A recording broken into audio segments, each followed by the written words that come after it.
Setting up for crisscross, we want an imprinted spine with our tailbone still on the ground. What we're going to do is engage the T-zone to set our legs up into tabletop position. So it's an inhale, lift one leg, exhale, lift the other. Now placing the hands right behind the head, we're going to set ourselves up for the movement. So it's inhale, engage the T-zone, and then exhale, curl and rotate towards the tabletop leg. Inhale, return.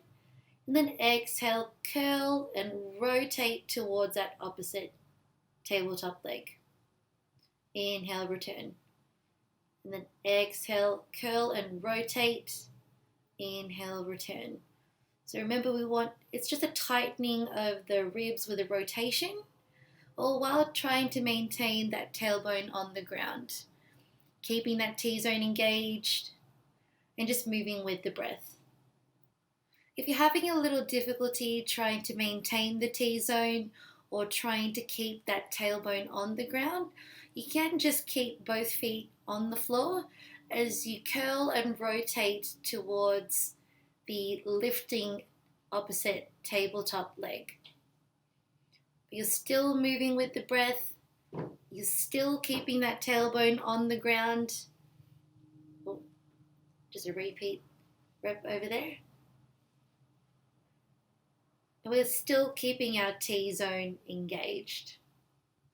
Now you don't want to be pulling on your neck or trying to drive the leg towards you. That pulling of the neck is almost like your arms are trying to get that crunch. That tightening of the ribs should come from the abdominals and not from the arms.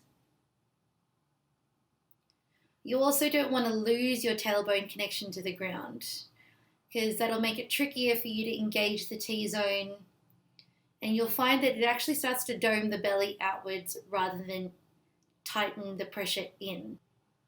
You also want slow and controlled breathing, not erratic breathing that just causes you to move and kick all over the place. It'll actually fatigue you really quickly. What you want is just that imprint spine, T-zone engaged, and then moving with the breath in a nice and controlled manner. So as you exhale, you tighten the ribs and then rotate the shoulder towards the tabletop hip. Keep that T-zone on and keep that imprint spine on the floor.